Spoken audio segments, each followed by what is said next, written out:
हाँ जी दोस्तों, आज हम लॉ वरदान सीरीज को कंटिन्यू करते हैं एंड एक बहुत छोटा सा एंड इम्पॉर्टेंट चैप्टर जो आईसीएआई का भी फेवरेट बन चुका है, जिसका नाम है स्पेशल कोर्ट। ठीक है, जो सर सच बता रहा हूँ, 4 मार्क्स to 5 मार्क्स आपको दे के जाएगा चैप्टर। सर तो क्या ही स्पेशल कोर्ट से आता है, लास्ट प्रीवियस 2-3 अटैम्प्ट से लगातार आ रहा है स्पेशल कोर्ट से, एंड कहीं ना कहीं यही प्रोविजन घूम रहा है, तो इसको अच्छे से कवर करते हैं। आज हम 6 to 7 इंपॉर्टेंट क्वेश्चन है, कोशिश करेंगे हाफ एन आवर में एंड करने का। कुछ एमसीक्यू है एंड कुछ इंपॉर्टेंट डिस्कशन है। अगर ये क्वेश्चन नहीं देखोगे ना, तो सच बताता हूँ, इसमें 1-2 क्वेश्चन ऐसे एग्जाम में आ जाएगा, आप कुछ नहीं कर पाओगे। पर्सनली बता रहा हूँ, एज ए टीचर बोल रहा हूँ कि मेरे को एग्जाम में क्वेश्चन मिल जाएगा, मैं नहीं दिखाऊंगा। आईसीआई ने कुछ भी एजम्पशन लेके कुछ भी क्वेश्चन को इंटर लेवल पढ़ा के यहाँ पे ड्राफ्ट किया हुआ है, तो रेडी रहो। ये वीडियो बहुत इंपॉर्टेंट होने वाला है, ठीक है। एंड अगर चैनल पे न्यू हो तो इस चैनल को सब्सक्राइब कर दो and share with your friends. Law वरदान की पूरी सीरीज अभी आपको इस चैनल पे आने वाली, ऑलरेडी 8 वीडियोस बन चुके हैं एंड ये 9th वीडियोस है जो आपके स्टडी में चैप्टर में स्पेशल कोट करके हैं। एंड लॉ वरदान में आपको ये चैप्टर मिल जाएगा, तो लॉ वरदान लेके बैठ जाओ। नहीं है तो प्ले स्टोर में लिंक है, डिस्क्रिप्शन बॉक्स में जाओ, वहाँ पे एप्लीकेशन का लिंक है, वहाँ से लॉ वरदान बाई कर सकते हो, जो कि आपके ईमेल पे आ जाएगा। एंड ऑलरेडी और ग्रुप 1 के एलडीआर वहाँ पे अवेलेबल है, SFM, FR, audit, DT and SCMP. Sir now start our video. Sir बहुत इंपॉर्टेंट चैप्टर, मैं पर्सनली बोल रहा हूँ, इसमें से कुछ क्वेश्चन मेरे एग्जाम में भी आए हुए थे। जैसे फर्स्ट क्वेश्चन एग्जाम में था मेरे, ठीक है, एमसीक्यू के 2 मार्क्स में आया था। नहीं पढ़ के जाओगे, ऐसे क्वेश्चन आएंगे, आप नहीं कर पाओगे, फिर भाई आपकी गलती है। आपने बोलोगे सर आप तो पढ़ाए, हम नहीं पढ़ पाए, तो भाई सब गलती तो आपकी ही होगी ना, ठीक है। तो मैं पढ़ा भी रहा हूँ, आपको पढ़ना भी चाहिए, एंड अभी टाइम भी बहुत अच्छा है जहाँ पर आप कवर भी कर पाओगे, एंड इससे स्पीड कुछ नहीं हो सकता। क्वेश्चन डिस्कशन कर रहा हूँ, ये नहीं कि सिर्फ मैं रीडिंग लगा रहा हूँ, मैं समझा भी रहा हूँ कि कितने टाइप से क्वेश्चन बन सकते हैं। चलो टाइम नहीं वेस्ट करते, स्टार्ट करते हैं। Who is empowered to designate court of session as a special court for trial of offense of money laundering? बोल रहा है कि कौन कौन कौन स्पेशल कोर्ट को बनाता है, मतलब कौन स्पेशल कोर्ट को जन्म देता है, ठीक है, कौन स्पेशल कोर्ट को जन्म देता है, ठीक है, मनी लॉन्ड्रिंग ऑफेंसेस के रिगार्डिंग। सर देखो, ये सब कुछ पॉइंट्स है जो आपको देखने होने चाहिए, ठीक है। Sir central government in consultation with chief justice of supreme court. अब मेरे एग्जाम में दिक्कत क्या हुआ था पता है, मेरे को चीफ जस्टिस भी याद आ रहा था, मेरे को सेंट्रल गवर्नमेंट भी याद आ रहा था, और आपको भी अभी दिमाग में बैठा दूंगा, सेंट्रल गवर्नमेंट भी आपको याद आएगा, चीफ जस्टिस भी याद आएगा। बट क्या सुप्रीम कोर्ट? नहीं सर, हाई कोर्ट तो नहीं है। सेंट्रल गवर्नमेंट वाला इतना तो पता है, सेंट्रल गवर्नमेंट करता है, बट किसके कंसल्टेशन में? Chief justice. बस कहाँ का chief justice? Sir high court का, ठीक है। The answer is central government in consultation with chief justice of high court. मेरे एग्जाम में तो पर्सनली मुझे एमसीक्यू अपना याद है, ठीक है। यहाँ पे 2 मार्क्स का एमसीक्यू यहाँ पे आया था, और आपके लिए भी हो सकता है चांसेस आने का यहाँ पे एमसीक्यू क्वेश्चन से, ठीक है। तो सर सेंट्रल गवर्नमेंट भी चीफ सेशन कोर्ट नहीं, सुप्रीम कोर्ट नहीं, सुप्रीम कोर्ट नहीं, हाई कोर्ट। तो सिर्फ एक हाई कोर्ट भी याद रहेगा तो आप 2 नंबर आराम से ग्रैप कर लोगे, ठीक है। Sir, the adjudicating officer for adjudicating penalty under the provision of Companies Act is appointed by। क्या बोल रहा हूँ, सुनो। पेनल्टी लगता है तो पेनल्टी में लिखा रहता है कभी कभी 10,000 से 1 लाख। तो ये 10,000 से 1 लाख के बीच में पेनल्टी कौन डिसाइड करेगा? तो यहाँ पे सर रीजनल डायरेक्टर करके एक टॉपिक आता है, ठीक है। या आप बोल सकते हो एडजुडिकेटिंग ऑफिसर। अब डिपेंड बात करता है सर, ये जो एडजुडिंग ऑफिसर होगा, जिस मान लो आप पढ़ते होगे ना कि पेनल्टी यहाँ पे 10,000 से 1 लाख रुपए लगी, यहाँ पे पेनल्टी 1 करोड़ से लेकर 10 करोड़ लग सकती है। तो ये जो भी बीच का पेनल्टी है, सपोज मान लो किसी को मुझे 26,000 पेनल्टी लगाना है, तो ये 26,000 अमाउंट कौन डिसाइड करेगा? डिसाइड करेगा सर एडजुडिकेटिंग ऑफिसर। अब बोला इसको अपॉइंट कौन करता है, तो सर सेंट्रल गवर्नमेंट। तो इस चैप्टर में कहीं ना कहीं सेंट्रल गवर्नमेंट पावर ज्यादा है। सेंट्रल गवर्नमेंट स्पेशल कोर्ट वाले जो सेशन वाले जज होते हैं उनको भी अपॉइंट कर रहा है, ऊपर हमने देखा इन कंसल्टेंट विद हाई कोर्ट का जज। और यहाँ पे सेंट्रल गवर्नमेंट रीजनल डायरेक्टर या एडजुडिकेटिंग ऑफिसर को अपॉइंट करता है टू डिटरमाइन दी पेनल्टी कितना लगने वाला है, ठीक है। तो सेंट्रल गवर्नमेंट अपॉइंट करेगा। Trial of offence under the companies act by special court shall be such offence. Sir देखो, समरी ट्रायल समझते हो? भाई साहब तुरंत एविडेंस यहाँ बैठा हुआ है, तुरंत खत्म कर सकते हैं। तो समरी ट्रायल, ये ट्रायल की बात कर रहा है, समरी ट्रायल। तो सर समरी ट्रायल एक होता है बहुत बड़े टर्म तक चलेगा जो स्पेशल कोर्ट डील करता है। अब एक होता है समरी ट्रायल कब हो सकता है स्पेशल कोर्ट के द्वारा, ठीक है। क्या बोल रहा हूँ, समरी ट्रायल मतलब सर अभी खत्म उतम कर देंगे, तुरंत हमारे पास एविडेंस है, हम क्विक एक्शन ले सकते हैं यहाँ पे। बट समरी ट्रायल उनका ही होगा जिनका इम्प्रिजनमेंट 3 साल से ज्यादा नहीं है। मतलब सर अगर किसी को इम्प्रिजनमेंट 3 साल से कम का होना, मतलब कोई एक्ट उसने ऐसा किया है जहां पे इम्प्रिजनमेंट 2 ईयर्स, एक सेकंड रिकॉर्डिंग ऑन है, ठीक है, ठीक है। क्या बोल रहा हूँ, जहां पे उनका इम्प्रिजनमेंट 2 ईयर और 6 मंथ का है, मतलब इसने जो कांड किया उसकी सजा 2 या 6 महीने है, तो यस उसका हम समरी ट्रायल कर सकते हैं। पूरा वर्ड क्या है, समरी ट्रायल या ट्रायल ऑफेंस करके आएगा, आपको दिमाग में हिट कर देना चाहिए सर। बट इसने ऐसा कोई कांड किया जिसका कांड की सजा 4 साल है, तो क्या समरी ट्रायल जा सकता है? नहीं, तो उसमें वही ट्रायल जा सकता है, वही ऑफेंसेस जा सकता है जिसमें इम्प्रिजनमेंट 3 साल से ज्यादा ना हो, मतलब 3 साल तक चलेगी बट एक्सीड ना हो, उसके लिए अगर एक्सीड कर जाएगा तो हम समरी ट्रायल नहीं जा पाएंगे। तो आंसर इज डी। ठीक है,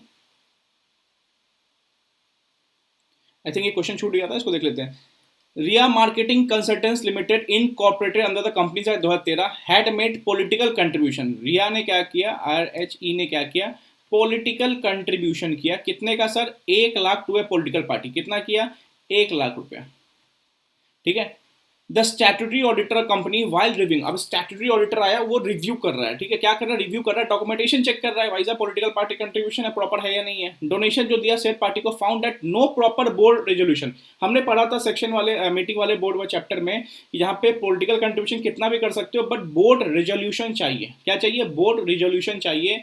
अब यहाँ डोनेशन बिना बोर्ड रेजोल्यूशन के मेट हो गया, सो कंट्रीब्यूशन हो गया जो प्रोविजन था वहां का। ठीक है, इम्पेरेटिव है, रिया मार्केटिंग गलत कर रहे हो भाई साहब, आपको पनिश हो जाएगा क्या? With imprisonment. ठीक है, up to 6 month and fine up to 5 times. मतलब बोला, सुनो बहुत इंपॉर्टेंट है, up to 6 months and fine 5 times. तो you are required to choose the correct option. सुनो सर, एक आपने पढ़ा होगा कंपाउंडेबल नॉन कंपाउंडेबल, तो इस स्पेशल कोड में टॉपिक आता है कंपाउंडेबल नॉन कंपाउंडेबल का।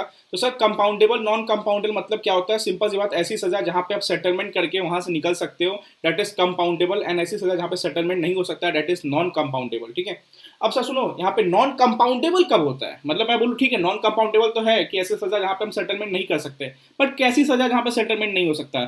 सर जहां पे ना इम्प्रिजनमेंट आ रहा हो, जहां पे इम्प्रिजनमेंट मैंडेटरी आ रहा हो। सर मैं बताऊं, अगर मैं लिखा हूं कि इसकी सजा है ना इम्प्रिजनमेंट और फाइन है, मतलब यहां पे फाइन लेके भी उसको हम छोड़ सकते हैं, तो ये कंपाउंडेबल है। मतलब यहाँ पे ये नहीं बोला कि इम्प्रिजमेंट लगेगा ही लगेगा, नहीं, इम्प्रिजमेंट और फाइन है, तो फाइन लेके भी हम छोड़ सकते हैं, तो कंपाउंडेबल है, हम यहाँ पे कॉम्प्रोमाइज कर सकते हैं। बट मैं बोलूँ ऐसी सजा जहां पे सिर्फ इम्प्रिजमेंट है, भाई साहब कोई कंपाउंडेबल नहीं, कोई पैसा लेके सेटलमेंट नहीं होगा, नॉन कंपाउंडेबल। या ऐसी सजा जहां पे इम्प्रिजनमेंट प्लस फाइन है, मतलब जेल भी जाओगे और पैसे भी दोगे।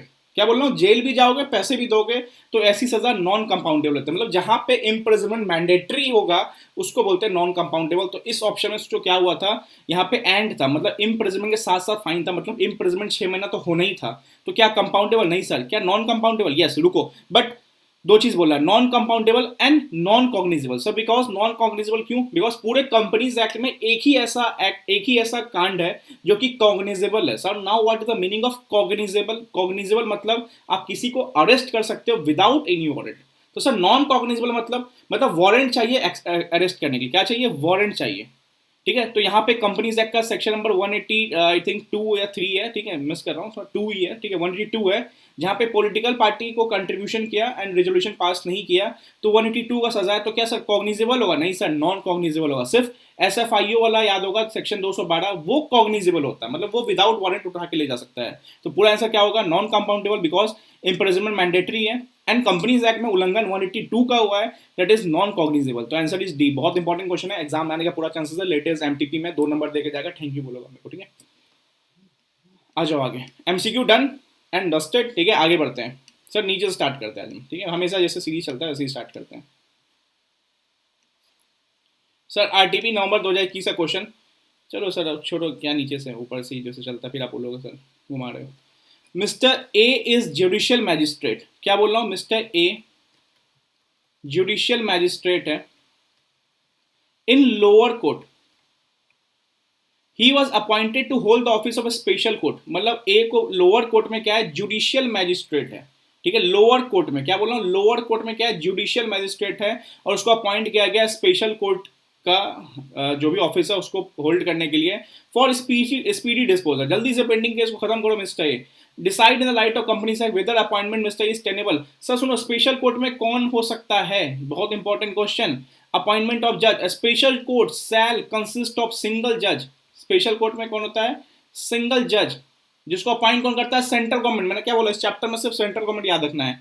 With concurrence of chief justice of supreme court, नहीं हाई कोर्ट, ठीक है। सीजी प्लस चीफ जस्टिस, बहुत घुमाएगा यहाँ पे चीफ जस्टिस वर्ड में भी, ठीक है, बहुत कुछ दे सकता है। तो chief justice of high court within whose jurisdiction the जज to be appointed is working.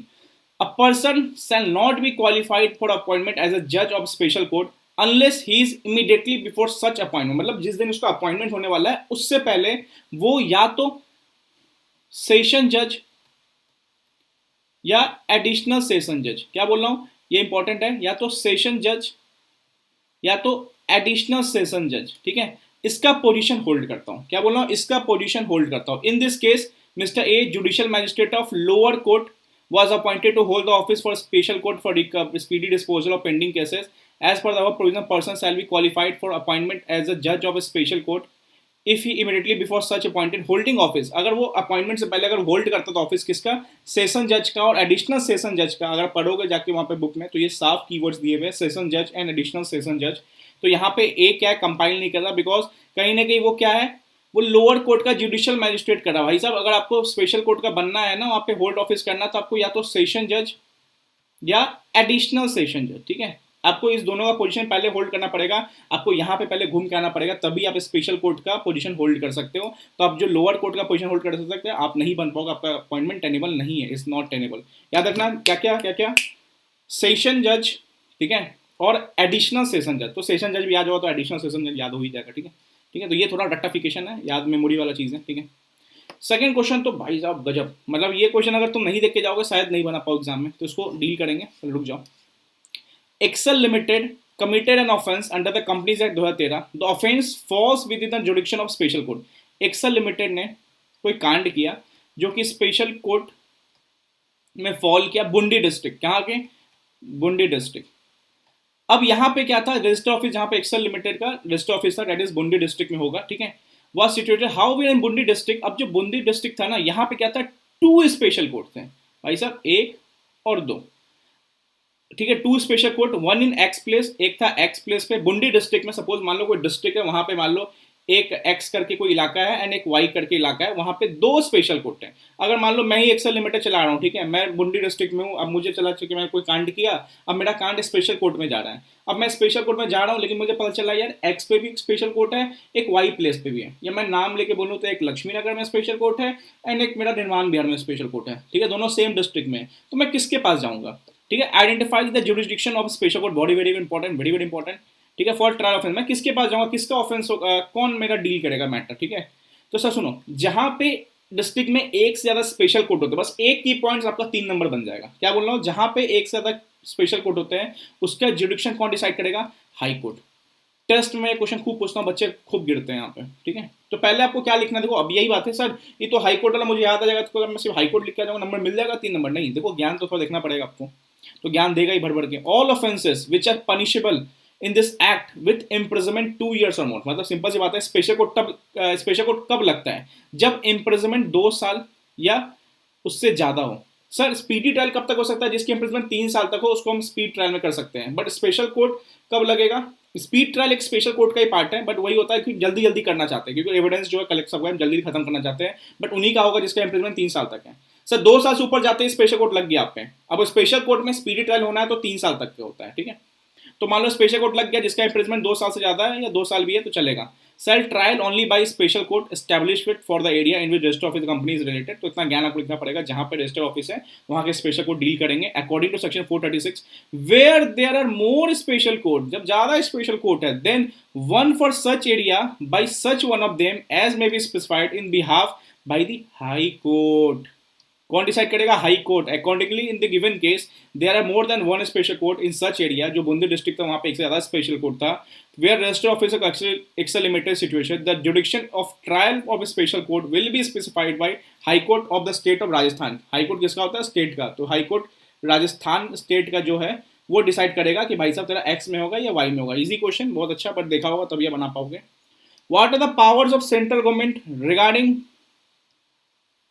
Appeal against acquittal? Now sir what is appeal against acquittal? ऐसे क्वेश्चन तो मैं सच बताता हूँ, आप जो छोड़ के जाते हो ना एग्जाम में आ गया ना, हालत खराब हो जाएगा आपका। बहुत अच्छे, मैं अगर एग्जामिनर हूँ मैं ड्राफ्ट करूंगा ये सब क्वेश्चंस को, बिकॉज आपने सुना ही नहीं होगा ऐसे क्वेश्चंस। सर एक्विटल मतलब सर कहते हैं बाइज्जत बरी हो गया, ठीक है, मतलब कहीं ना कहीं उसको सपोज मान लो किसी ने कोई कांड किया था, बाद में उस कोर्ट वोर्ट में चला तो इसको बाइज्जत निकाल दिया गया, अरे आपने कुछ नहीं किया, आप सर बहुत अच्छे आदमी थे, खामखा आप पे केस चल रहा था। तो बाइज्जत किसी को आराम से निकाल देना उस ऑफेंस से, जैसे बोला जाता है एक्विटल। क्या बोला जाता है? बाइज्जत बरी करना, ठीक है। अब सुनो सर, क्या बोल रहा हूँ, बाइज्जत निकाल दिया उसको, ठीक है, मतलब कोई इसने ऑफेंस नहीं किया, ऐसा ट्रीट हो रहा है। बट वही बोला कि क्या सेंट्रल गवर्नमेंट, मान लो कि सपोज मान लो ये दो डायरेक्टर थे, दोनों ने ऑफेंस किया, ऑफेंस कहाँ गया? स्पेशल कोर्ट में। या मान लो ऑफेंस कहाँ गया? एनसीएलटी में, ठीक है। अब एनसीएलटी में क्या हुआ, इन्होंने क्या किया था, पब्लिक इंटरेस्ट पे कुछ कांड किया था, ठीक है, फ्रॉड किया होगा, तो दोनों डायरेक्टर ने पब्लिक इंटरेस्ट पे कुछ कांड किया, तो कांड कहाँ गया? एनसीएलटी ने। एनसीएलटी ने बोला अरे दोनों तो निर्दोष है, चलो दोनों को एक्विटल दे दो, बाइज्जत छोड़ दो दोनों को। अब कहीं ना कहीं पब्लिक इंटरेस्ट में खराब हुआ तो गुस्सा कौन करेगा? Central government. तो सेंट्रल गवर्नमेंट बोलेगा अरे भाई साहब ये दोनों चोर है, आपने कैसे इनको एक्विटल दे दिया, दोनों चोर है, आपने सही से इन्वेस्टिगेशन नहीं किया होगा, हो सकता है कि आपको 50 लाख रुपए साइड से मिल गया होगा। तो सेंट्रल गवर्नमेंट क्या इसके खिलाफ आवाज उठा सकता है? सर आवाज उठा सकता है कैसे? सेंट्रल गवर्नमेंट अपना एक कंपनी प्रोसिक्यूटर अपॉइंट करेगा। सर नाउ कंपनी प्रोसिक्यूटर मतलब जो कंपनी के वकील होते हैं वो, जिनका कंपनी लॉ का नॉलेज है, या तो पब्लिक का कोई मैटर होगा that is public prosecutor, that is सरकारी वकील, ठीक है। तो अपील अगेंस्ट एक्यूटर, या अपील हो सकता है, सेंट्रल गवर्नमेंट आएगा बोलेगा यार ये दोनों डायरेक्टर पागल है, दोनों ने लूट मचा रखा था पब्लिक इंटरेस्ट में, और एनसीएलटी आप भी घुस खा के इसमें से हाँ कर रहे हो, इनको छोड़ रहे हो, हम अपील फाइल करेंगे इन पे, ठीक है। तो अकॉर्डिंग टू सेक्शन 444 बहुत इंपॉर्टेंट है, ये सब सेक्शन आप देखते नहीं हो, एग्जाम में आ जाएगा। The central government may in case arising under this act direct any company prosecutor, sir company prosecutor मतलब जिसको कंपनी लॉ का नॉलेज है, और authorise any other person either by name or virtue of to present an appeal, या किसी और को भी अपॉइंट कर सकता है, दैट इज पब्लिक प्रोसिक्यूटर भी हो सकता है वो, ठीक है। बट इसमें सर बहुत इंपॉर्टेंट क्या है, सुनो, मैंने क्या बोला यहाँ पे, इनका मैटर कहाँ गया था? एनसीएलटी। बट मैं बोलूं इनका मैटर गया था हाई कोर्ट, और हाईकोर्ट ने इनको एक्विटल दिया, बहुत इंपॉर्टेंट है, हाईलाइट करना, हाईलाइट कर लेना, हाईकोर्ट ने इनको एक्विटल दिया। तो क्या अब सेंट्रल गवर्नमेंट इनके खिलाफ अपील फाइल कर सकता है कि नहीं ये एक्विटल गलत है? नहीं। तो याद रखना, सिर्फ हाईकोर्ट का अगर अपील आया, हाईकोर्ट ने एक्विटल दिया होगा ना, तो सेंट्रल गवर्नमेंट कुछ नहीं कर सकता है बॉस। हाँ एनसीएलटी, स्पेशल कोर्ट, ये डिस्ट्रिक्ट कोर्ट, ये सब ने अगर कुछ एक्विटल दिया होगा तो सेंट्रल गवर्नमेंट पब्लिक प्रोसिक्यूटर या कंपनी प्रोसिक्यूटर या अदर पर्सन में पब्लिक प्रोसिक्यूटर भी आ सकते हैं, तो इनको अपॉइंट करके अपील फाइल कर सकता है against acquittal. But other than high court, तो हाई कोर्ट वाले अपील पे या एक्विटल पे कुछ अपील नहीं हो सकता। तो याद रखना, इंपॉर्टेंट है एमसीक्यू के लिए भी एंड आपके एग्जामिनेशन पॉइंट ऑफ व्यू के लिए। कितना मिनट हो गया अपना वीडियो को? 17 मिनट हो गया, हमने बहुत अच्छे क्वेश्चंस डील किए, ठीक है, और यही क्वेश्चंस एग्जाम में आने के पूरे पूरे पूरे चांसेस हैं। आ जाओ sir next. What are the object of constituting panel of mediation and conciliation under company 2013? Sir now what is mediation and conciliation? Sir भाईचारा करके, आपसी समझौता करके मैटर को सुलझा देना। सर ये क्यों करते हैं? मान लो ऑलरेडी सेंट्रल गवर्नमेंट या जो भी ट्रिब्यूनल है वहाँ पे क्या है, बहुत सारा केसेस पेंडिंग है, तो बोला जाता है आप काम करो मीडिएशन एंड कंसिलेशन में चले जाओ, बहुत जल्दी आपका स्पीडी डिस्पोजल ऑफ केस हो जाएगा, ठीक है। सर कब कब जा सकते हैं? या तो पर्सन खुद जाना चाहता है मेडिएशन कंसिलेशन के लिए अप्लाई कर सकता है, या मान लो सेंट्रल गवर्नमेंट खुद क्या कर सकता है, रेफर कर सकता है मेडिएशन कंसिलेशन में कि आप एक काम करो, क्या बोला मैंने, आप खुद जा सकते हो, पर्सन सू मोटो अप्लाई कर सकता है, या सेंट्रल गवर्नमेंट क्या कर सकता है, रेफर कर सकता है। सर नाउ मेडिएशन कंसिलेशन में क्या होता है, एक प्रॉपर टीम बैठता है आपके मैटर रिगार्डिंग, प्रॉपर टीम बैठता है, दैट इज वहाँ पे भाईचारा आपसी समझौता करके आपको सेटलमेंट दिया जाता है वहाँ पे, दैट इज मेडिएशन कंसिलेशन। कब जाते हैं, इंपॉर्टेंट क्वेश्चन। सर सू मोटो या सेंट्रल गवर्नमेंट रेफर करता है, क्या फाइनल बाइंडिंग होता है? यस बाइंडिंग होता है, ठीक है, या तो आपको अपील करना, अपील कर सकते हो, बट यस डिसीजन को ये नहीं बोल सकते मैं इसका डिसीजन नहीं मानूंगा, अगर सही सब कुछ है, एविडेंस प्रॉपर है तो डिसीजन मानना पड़ेगा, ये भी बाइंडिंग होता है, ठीक है। पहले क्या लिखना है कि हाँ प्रॉपर टीम होता है मेडिएशन में, फिर क्या लिखना है कि सेटलमेंट देता है प्रॉपर बैठ के, ठीक है, तरीके से, अच्छे तरीके से। फिर क्या लिखना है कि हम कैसे आ सकते हैं, अप्लाई कर सकते हैं या सेंट्रल गवर्नमेंट रेफर कर सकता है। ये कब होता है, जब बहुत सारे केसेस पेंडिंग है, ट्रिब्यूनल ऑलरेडी ओवरलोड है, सेंट्रल गवर्नमेंट का जो कोर्ट्स है वो ऑलरेडी ओवरलोड है, तो वो यहाँ पे रेफर कर सकते हैं भाई साहब मेडिएशन कंसिलेशन, आप देखो इसको हम ऑलरेडी ओवरबर्डन चल रहे हैं। तो under section 442 it is provided that central government, क्या बोला मैंने इस चैप्टर में, आंख बंद करके, सेंट्रल गवर्नमेंट, ठीक है, shall maintain a panel of experts. पहला कीवर्ड क्या होना चाहिए, सेंट्रल गवर्नमेंट मेंटेन कर रहा है एक्सपर्ट्स को। मेडिएशन में मान लो आपका मैटर सिक्योरिटीज क्या है, तो सिक्योरिटीज वाले एक्सपर्ट्स बैठे होंगे, कंपनी का है तो कंपनी के एक्सपर्ट्स बैठे होंगे, ठीक है। तो सेंट्रल गवर्नमेंट मैटर क्या करेगा, एक्सपर्ट्स मेंटेन करेगा फॉर मेडिएशन बिटवीन द पार्टीज, जो दो पार्टीज के बीच में मेडिएशन करने के लिए एक्सपर्ट रहेगा, ठीक है। और parties pendency of any proceeding before the central government या और ट्रिब्यूनल, या मान लो कोई भी पेंडेंसी ऑलरेडी, मान लो सेंट्रल गवर्नमेंट में एक साल से कोई केस चल रहा है, डिसीजन नहीं आ रहा है, या 2 साल हो गया, वो बंदा ही बोल रहा है यार बार बार सेंट्रल गवर्नमेंट वाले का चेहरा देखना पड़ रहा है, बार बार ट्रिब्यूनल का चेहरा देखना पड़ रहा है, कोई नया बंदा दिखाओ, तो सेंट्रल गवर्नमेंट बोलते हैं काम करो, मीडिएशन पास चले जाओ, हमने एक मीडिएशन बना रखा है, ठीक है। तो पेंडेंसी वाला केस को सेंट्रल गवर्नमेंट रेफर कर सकता है, या जो भी ट्रिब्यूनल वाले केस को या अपीलेट ट्रिब्यूनल वाले केस को। तो याद रखना क्वेश्चन बन सकता है सेंट्रल गवर्नमेंट वाले केस को क्या, नहीं, सेंट्रल गवर्नमेंट वाले भी, ट्रिब्यूनल वाले भी, अपीलेट ट्रिब्यूनल वाले भी। In common parallels mediation means intervention of some third party, ये समझा दिया मीडिएशन का मतलब, ठीक है, जहां पे क्या होता है डिस्प्यूट को हम रिजॉल्व करते हैं, ठीक है। Similarly conciliation means the power of adjusting और settling disputes in a friendly manner. Mediation में क्या होता है सेटलमेंट मिलता है, कंसिलेशन में क्या होता है भाईचारा होता है, कहीं ना कहीं फ्रेंडली मैनर से हम क्या करते हैं काम करते हैं। यहाँ पे एक तो जीतेगा एक हारेगा, यहाँ पे हम भाईचारा करके आपस में समझौता करवा देते हैं, ठीक है। The object behind the panel is dispose the matter before CG and tribunal. ये ऑब्जेक्ट क्या है कि ऑलरेडी जो matter CG and tribunal pass pending है उसको डिस्पोज ऑफ कर देना सही तरीके से। फाइलिंग एप्लीकेशन कौन कौन फाइल कर सकता है, एनी पार्टीज, ठीक है, कोई पार्टी सच फीस देके, ठीक है, या सेंट्रल गवर्नमेंट या ट्रिब्यूनल या अपीलेट ट्रिब्यूनल, देखो तीनों बोल रहा है, क्वेश्चन में कुछ भी लगा कर दे सकता है, आप कंफ्यूज हो सिर्फ सेंट्रल गवर्नमेंट सोच के, नहीं, तीनों मैटर को क्या कर सकता है मीडिएशन पास भेज सकता है, which any proceeding is pending, but pending वाले मैटर, ऑलरेडी फाइनल तक क्यों भेजेगा, पेंडिंग वाले ही भेजेगा, ठीक है। सू मोटो क्या कर सकता है रेफर कर सकता है एक्सपर्ट्स के पास, दैट इज मीडिएशन के पास, ठीक है। आ जाओ sir. Amar is a branch manager, पता है ये क्वेश्चन बहुत अच्छा है, खतरनाक क्वेश्चन है, बिकॉज ये सेक्शन आपको मिलेगा नहीं बुक में, ठीक है। थोड़ा सा लिंक है यहाँ पे, सुनो क्या हो रहा है। अमर एक ब्रांच मैनेजर है किस्मत बैंक, किस्मत बदल दी देखी मैं, एक सेकेंड,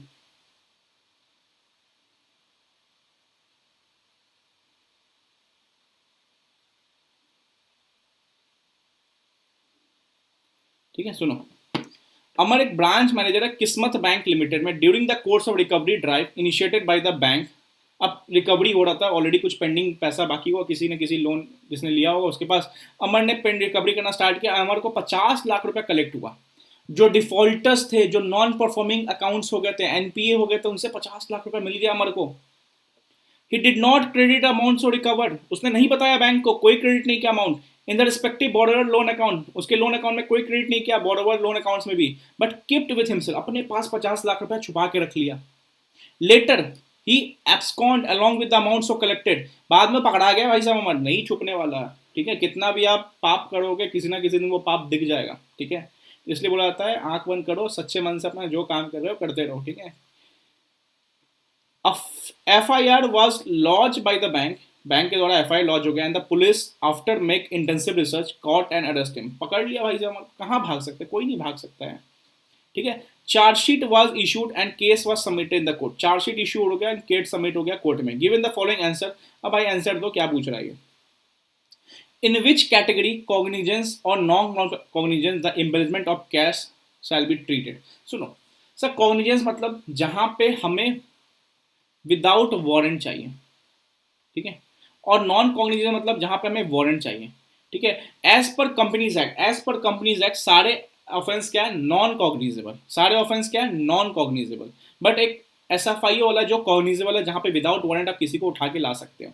सर लेकिन यहाँ पे क्या पूछ रहा है, कॉग्निजेबल बताइए, नॉन कॉग्निजेबल बताइए, regarding with embezzlement of cash by Amar, भाई तू फ्रॉड कर रहा है एंड तूने 50 लाख का एक मोटा रकम चोरी किया या छुपाया है, ठीक है, तो तेरा क्या हम ऑनेस्ट वारंट का वेट करेंगे, नहीं, यहाँ पे हम कॉग्निजेबल लेंगे, कॉग्निजेंस लेंगे, ठीक है, ठीक है, कॉग्निजेंस लेंगे, ठीक है। सुनो पहले कॉग्निजेबल ऑफेंस क्या होता है। Embezzlement of cash and absconding is cognizable offence, मतलब बोल दिया कि embezzlement of cash and absconding is cognizable offence which means a police officer can arrest without warrant of the magistrate. भाई साहब पैसा वैसा चोरी करके रखा हुआ है तो हम इंतजार नहीं करेंगे वारंट का, भाई पता चल गया हमें कोई ना कोई हमें मटेरियल एविडेंस आया, हम तुम्हें उठाने आ जाएंगे, दिलवाले दुल्हनिया ले जाएंगे, तो सही पुलिस ऑफिसर आके अमर को ले जा सकता है, तो कॉग्निजेबल है, संगीन है। अगर मैं इसको हिंदी में बोलूँ तो मामला कहीं ना कहीं क्या है, संगीन मामला है, ठीक है, मामला क्या है संगीन है। कॉग्निजेबल मतलब बड़ा सीरियस क्राइम किया आपने, तो आपने जो इन्वेस्टमेंट किया है ना वो सीरियस क्राइम है, तो ठीक है, तो वही कॉग्निजेबल समझा रहा है। कॉग्निजेबल ऑफेंस पहले बता दिया, यस एम्बेरसमेंट क्या होता है, कॉग्निजेबल ऑफेंस है, बिकॉज मामला संगीन है, 50 लाख कर लिया तो पुलिस ऑफिसर आके अरेस्ट कर सकता है विदाउट एनी वारंट, ठीक है। दूसरा क्या समझा रहा है, cognizable offences are less serious than cognizable, sorry, non cognizable offences are less serious than cognizable offences simple सी बात है, यहाँ पे क्या लगता है, यहाँ पे कोई वारंट नहीं लगता, कोई वारंट नहीं लगता, ठीक है, पेन नहीं चला बस समझ लो, कोई वारंट नहीं लगता, क्या बोल रहा हूँ, कोई वारंट नहीं लगता कॉग्निजेबल में। बट नॉन कॉग्निजेबल क्या होता है, वारंट लगता है। तो सर आपको क्या लगता है, लॉजिकली सोचो, आपको क्या लगता है संगीन कौन होगा, ज्यादा सीरियस कौन होगा? ऑब्वियस सी बात है कॉग्निजेबल, मतलब यहाँ पे तो वारंट नहीं चाहिए, मतलब मामला इतना संगीन है कि जाके पकड़ो उसको, कोई वारंट वारंट नहीं चाहिए। और नॉन कॉग्निजेबल क्या हुआ, नहीं मामला ठीक है, संगीन नहीं है, वारंट आने दो, वारंट आएगा, एविडेंस आएगा, तो उसके बेसिस पे जाके हम पकड़ेंगे। तो सीरियस कौन हो जाता, सर कॉग्निजेबल ऑफेंस। पहले समझा दिया, cognizable offence means an offence which is cognizable case means a case in which police officer in according with first schedule or timing being force arrest without warrant. Cognizable में क्या होता है, without warrant arrest कर सकते हैं। Non cognizable मतलब means in which a police officer has no authority to arrest without warrant, मतलब यहाँ पे वारंट चाहिए। तो सिंपल सी बात है, जहां वारंट चाहिए वो संगीन नहीं है ज्यादा, जहां वारंट नहीं चाहिए वो मामला संगीन है। तो cognizable offence are heinous crimes which are non cognizable offence are not serious crime, ठीक है, नॉन कॉग्निजेबल ऑफेंस कोई ज्यादा सीरियस नहीं होता, कॉग्निजेबल ऑफेंस ज्यादा सीरियस होता है। Cognizable offences encompasses murder, rape, theft, kidnapping, counterfeiting, ETC. इसी में इम्प्रिजनमेंट वाला केस आ गया, ठीक है, इसलिए वो कॉग्निजेबल ऑफेंस में आ गया। मतलब कॉग्निजेबल ऑफेंस ये सब काम कर रहे हैं, मतलब किसी ने मर्डर किया, हमें पता चल गया, तो हम वेट करेंगे वारंट करना ही, भाई उठा के ला सकते हैं वहां से उसको। बट किसी ने डिविडेंड के लिए डिक्लेयर किया, नहीं दिया, तो किसको उठा के ले आएंगे, अरे नहीं भाई, वो उसके लिए वारंट वारंट आने दो और उसी डिपार्टमेंट सबसे तब हम पकड़ेंगे, ठीक है। और कॉग्निजेबल ऑफेंस इंक्लूड ऑफेंसेस, ठीक है, और नॉन कॉग्निजेबल ऑफेंसेस। अब नॉन कॉग्निजेबल ऑफेंस क्या होता है, जहाँ पे फ्रॉजरी, धोखाधड़ी, चीटिंग, असॉल्ट, डिफेमेशन, बड़ा उसको नीचे दिखाया जा रहा है, ठीक है, ये सब कर रहे हो तो कहीं ना कहीं आप नॉन कॉग्निजेबल हो, यहाँ पे वारंट वारंट आने दो तब हम पकड़ेंगे। बट मर्डर वर्डर कर रहे हो, पैसे का लेन देन गलत कर रहे हो, ठीक है, जैसे money laundering, same money laundering का केस याद रखो, मनी लॉन्ड्रिंग का ऑफेंसेस क्या होते हैं, cognizable and non bailable without warrant. तो ये समथिंग मनी लॉन्ड्रिंग का केस ही चल रहा था, that is cognizable. Which offence special court can not deal with, मतलब क्या बोल रहा है, स्पेशल कोर्ट किस किस ऑफेंस को डील नहीं करेगा, whether the set case can be deal bye special court. सुनो, क्या ये पहले बता था कि कौन कौन सा स्पेशल कोर्ट डील नहीं करेगा। सर अगर आपने बुक पढ़ा होगा ना, तो वहाँ पे बहुत प्यार से लिखा हुआ है, स्पेशल कोर्ट उस मैटर को डील करता है जहाँ पे इम्प्रिजनमेंट 2 ईयर या उससे ज़्यादा है, एंड स्पेशल कोर्ट में कोई एडिशनल सेशन का जज या सेशन जज, ऐसे लिखा हुआ है सब कुछ। और बोला है स्पेशल कोर्ट उस मैटर को नहीं डील करेगा एक्सेप्ट अंडर सेक्शन 452। और 452 आपके बुक में कहीं समझाया हुआ नहीं था उस चैप्टर में, अगर जाके चैप्टर खोलो आपको ये वर्ड बस दिखेगा 452, इसलिए आपको इस 452 को इस आंसर के थ्रू एक्सप्लेन किया है। तो रेफरेंस जहाँ पे कोई सेक्शन का आता है ना, भले वो सेक्शन डिलीट क्यों ना हो गया हो, ठीक है, सेक्शन हो या ना हो, मिल नहीं रहा हो, तो भाई साहब क्वेश्चन जरूर देखा करना ऐसे क्वेश्चन। तो क्या बोला, central government for the purpose of speedy trial, ठीक है, क्या कर सकता है, एक डेजिग्नेट कर सकता है स्पेशल कोर्ट, किसके साथ, with chief justice of high court वाले के साथ मिलके एक स्पेशल कोर्ट बना सकता है, ठीक है। बट स्पेशल कोर्ट कौन सा मैटर नहीं डील करेगा, ये लाइन पढ़ो, for the purpose of providing speed trial offence under this act except, मतलब ये मैटर डील नहीं करेगा। सर कौन कौन से मैटर है सेक्शन 452 में, under section 452 of companies have provided that if any officer और company wrongfully obtained possession of any property, गलत तरीके से प्रॉपर्टी हाथ लगा लिया, किसी की बिल्डिंग का धोखाधड़ी करके ले लिया, या कैश ऑफ द कंपनी, तो 452 से कैश वाला केस यहाँ पे आ गया।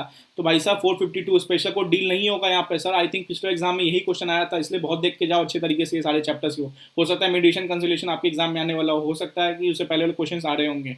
तो सर क्या इस मैटर को, सबसे पहला बात, क्या इस मैटर को स्पेशल को डील कर सकता है, नहीं, बिकॉज ऑफ 452। एंड 452 क्या बोलता है, किसी ने रॉन्गली तरीके से प्रॉपर्टी पोजेस किया होगा, अपने पास रख लिया होगा, या किसी ने कैश इंक्लूडिंग गलत तरीके से अपने पास रख लिया होगा, having any such property including cash in possession wrongfully withhold it or knowingly applies for the purpose other than expressed directly in the articles, ठीक है, he shall on the complaint of company, ठीक है ना, punishable which shall not be less than 1 lakh rupees but means 10 to 5 lakh, 1 lakh से लेके 5 लाख तक की सजा है। Hence as per the provision company the special court can not deal with matters under section 452। 452 में क्या क्या मैटर है, गलत तरीके से विलफुली रॉन्गफुली ऑब्टेन पोजीशन और any including cash of the company, गलत तरीके से उसको यूटिलाइज कर रहा है, भाई साहब नोइंगली अप्लाइज कर रहा है जानबूझ के, ठीक है, तो वहाँ पे स्पेशल कोर्ट डील नहीं करेगा, पकड़ के ले जाएंगे, ठीक है। इन the given case since the branch manager after collecting the money from the borrower absconded which comes under provision 452, hence this matter shall not be dealt by special court। Sir question देखा होगा तभी बना पाओगे, नहीं तो फंस जाओगे, बच्चे फंस के आते सर, आई थिंक ये क्वेश्चन एग्जाम में इस बार का आया था, तो बच्चे ऐसे ही फंसे थे यहाँ पे, ठीक है।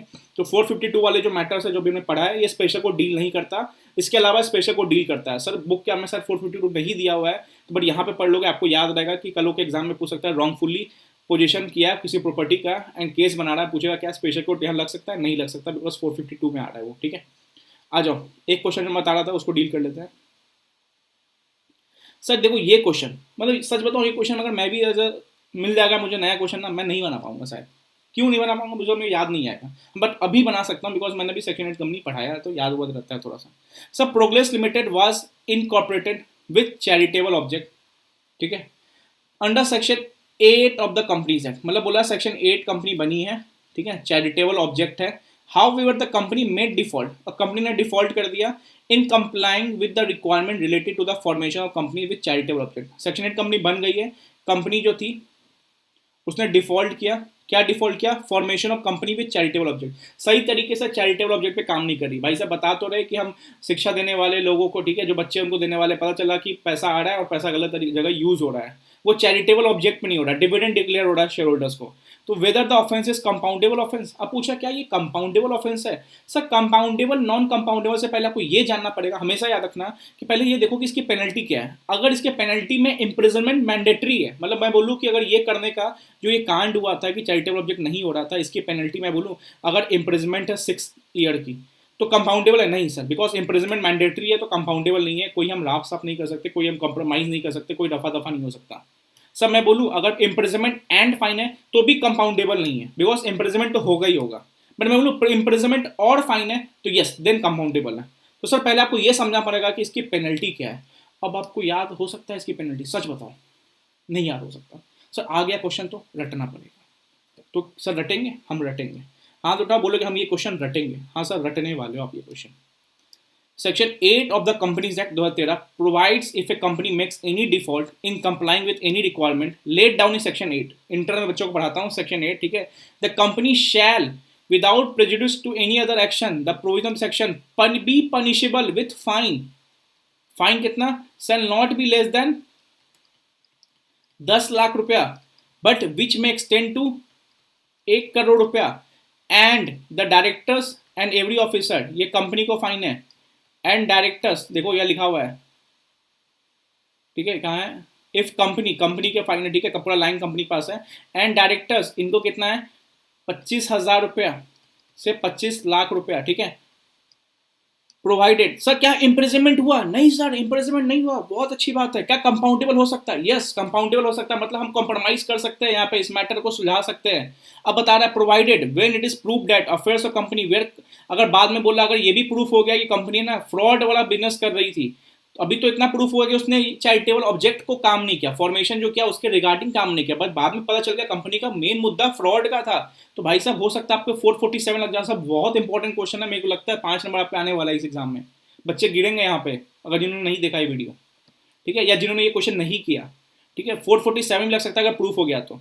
Any offences punishable under this act committed by company or officer not being an offence punishable with imprisonment only or punishable with imprisonment and also with fine may either before after insurance में compounded by, ठीक है, मतलब बोला है any offences punishable under this act, ठीक है, not being an offence punishable with imprisonment only, मतलब ऐसा बोल रहा है कि कोई भी ऑफेंस इस एक्ट में जिसपे सिर्फ इम्प्रिजनमेंट लगता हो और पनिश, मतलब सिर्फ इम्प्रिजनमेंट, ओनली इम्प्रिजनमेंट जो मैंने ऊपर समझाया, या punishable with imprisonment and fine, punishable with imprisonment and fine, ठीक है, अगर ये दोनों लग रहा है ना फिर कंपाउंडेबल नहीं है, बट अगर ये दोनों नहीं लग रहा है तो कंपाउंडेबल है। फिर आप जो इंस्टीट्यूशन है उसके पास जाके जो भी रिगार्डिंग जो उसके रिगार्डिंग जो इंस्टीट्यूशन बना उससे जाके आप कंपाउंडेबल कर सकते हो, सर इतना पैसा ले लो, रफा दफा कर दो मैटर को। तो सर नाउ अब बात आता है 3 क्वेश्चन बने यहाँ पे।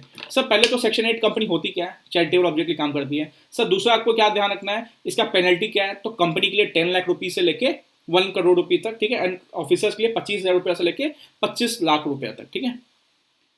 अब सर तीसरा क्या याद रखना है, अगर प्रोवाइड पता चल गया कि ये फ्रॉड वाले बिजनेस में तो आपको 447 का फ्रॉड लगेगा। चौथा क्या याद रखना है सर, इम्प्रिजनमेंट सिर्फ होगा या फाइन के साथ इम्प्रिजनमेंट होगा तो कंपाउंडेबल नहीं होता है, कोई रफा दफा नहीं होगा मैटर, बट अगर इम्प्रिजनमेंट और फाइन है तो यस मैटर रफा दफा हो सकता है, या सिर्फ फाइन है तो मैटर रफा दफा हो सकता है। तो यहाँ पे पेनल्टी क्या था, इंपॉर्टेंट क्या होता है कंपाउंडेबल के लिए पेनल्टी, सर पेनल्टी क्या था, सिर्फ फाइन था, इम्प्रिजनमेंट कोई नहीं बात किया, तो यस कंपाउंडेबल है। बट पांचवा क्या याद रखना है, कंपाउंडेबल है तो हमें उसके रिगार्डिंग इंस्टीट्यूशन के पास जाना पड़ेगा, जो कि अगर मैं बोलूँ कंपनी को कहाँ जाना पड़ेगा, ऑफेंसेस कंपाउंडेबल बाय एनसीएलटी। अगर कंपनी ने डिफॉल्ट किया, जैसे ऊपर डिफॉल्ट हुआ, in complying with regarding relating to the formation company with charitable object, तो आपको एनसीएलटी पास जाना पड़ेगा कंपाउंडेबल कराने के लिए, कंपाउंडिंग कराने के लिए, ठीक है। और डिफॉल्ट ऑफिसर ने किया, जिसकी पेनल्टी कौन डिसाइड करता है? रीजनल डायरेक्टर, जिसको एडजुडिकेटिंग ऑफिसर, जो हमने ऊपर एमसीक्यू देखा था, जो सीजी अप्लाई करता है, जिसकी पेनल्टी अगर 25,000 से 25 करोड़ होनी है तो कितनी होनी है बीच में, वो आरडी अप्लाई करेगा। आरडी मतलब कौन? Adjudicating officer. तो वहीं पे जाना पड़ेगा आपको कंपाउंडिंग के लिए, officers compounding by regional director, जो कि ऊपर में इसको एडजुडिकेटिंग ऑफिसर पढ़ा था। Default by the officer in complying with requirements relating to the formation of company with charitable object whether the maximum amount of fine which में impose, ठीक है, डज नॉट एक्सीड 25 लाख रुपए, ठीक है। तो यहाँ पे जा सकते हो दोनों जगह कंपाउंडिंग कराने अपने अपने हेड के पास, ठीक है। Any officer authorise by CG, मतलब बोल रहा है कि या तो आरडी के पास जाओगे रीजनल डायरेक्टर, या कोई भी ऐसा ऑफिसर जो सीजी ऑथराइज करेगा, it is known as adjudicating officer. तो दोनों पॉइंट साथ में। सर डेट्स इट, खत्म किया मैंने, बहुत इंपॉर्टेंट है। मैं रिक्वेस्ट कर रहा हूँ आपसे, प्लीज़ आप ये वीडियो देखना, बहुत हम्बल रिक्वेस्ट है, बिकॉज एक क्वेश्चन पक्का आएगा, 4 नंबर से 5 नंबर मिलेगा आपको। क्वेश्चन याद होंगे तभी आपके ध्यान में आ पाएगा एग्जाम के टाइम पे, ठीक है। And yes, B Rinku Singh. Sir now who is Rinku Singh, सबको पता होगा अगर आईपीएल देख रहे हो। नवंबर वाले एक स्टूडेंट देख रहे हैं तो उनको पता होगा, ठीक है। मई वाले अगर देख रहे हो तो भाई साहब गलत कर रहे हो, ठीक है। या तो लास्ट ओवर देखा होगा, हाईलाइट देखा होगा तो ठीक है। जैसे मैं खुद बताता हूँ कि मैं लास्ट टाइम पे हाईलाइट देख के आ जाता था आईपीएल का। बट एक मोटिवेशन और है कि आप आईपीएल मैच आराम से देख सकते हो, जो क्रिकेट के शौकीन है जैसे मैं, ठीक है। सर मेरी रिकॉर्डिंग 11 बजे के बाद क्यों होती है? आईपीएल देखता हूँ थोड़ा सा, ठीक है। तो आप भी पास करो, आप भी देखो आईपीएल। हाँ मैं अपना काम कर लेता हूँ टाइम पे, ठीक है। अब देखो मोटिवेशन तो है मेरे को भाई, क्रिकेट का शौक है, आपको भी शौक होगा। आप खत्म करो, रिलैक्स होके पॉपकॉर्न वॉपकॉर्न लेके बैठो, आईपीएल में 2-3 घंटा देखो। अब तो वर्ल्ड कप भी आ रहा है।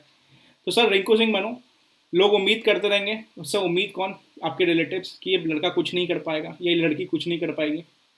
आपको बस वही 5 छक्के मारने लास्ट बॉल पे, जहाँ पे सबकी उम्मीद पे पानी फिरने वाले हैं, एंड आपके पापा मम्मी की उम्मीद पे 4 चांद लगने वाले हैं, ठीक है। तो 5 छक्के मारना है जैसे रिंकू सिंह जैसा, ठीक है। और ये एलडीआर डिस्कशन बहुत इंपॉर्टेंट है, देखते जाओ। 35-36 मिनट में अच्छे क्वेश्चन है, एंड मैं वो रीडिंग नहीं करवा रहा हूँ, समझा रहा हूँ। तो ये चीज़ आपको दिमाग में फिट हो जाना चाहिए, ठीक है। चलो मिलते हैं नेक्स्ट वीडियो में। एलडीआर जिनको चाहिए डिस्क्रिप्शन बॉक्स में लिंक है, जाके परचेस कर सकते हो। देन ये वीडियो देखो, काफ़ी हेल्पफुल होगा। मिलते हैं नेक्स्ट वीडियो। टारगेट है मेरा एफसीआर है, तो आज मैं सोचा कि टाइम मिला मेरे पास तो इसको मैं अपलोड कर देता हूँ जल्दी से, स्पेशल कोड, बिकॉज मेरे को सच में बहुत इंपॉर्टेंट लगता है चैप्टर, ठीक है। चलो all the best, good night.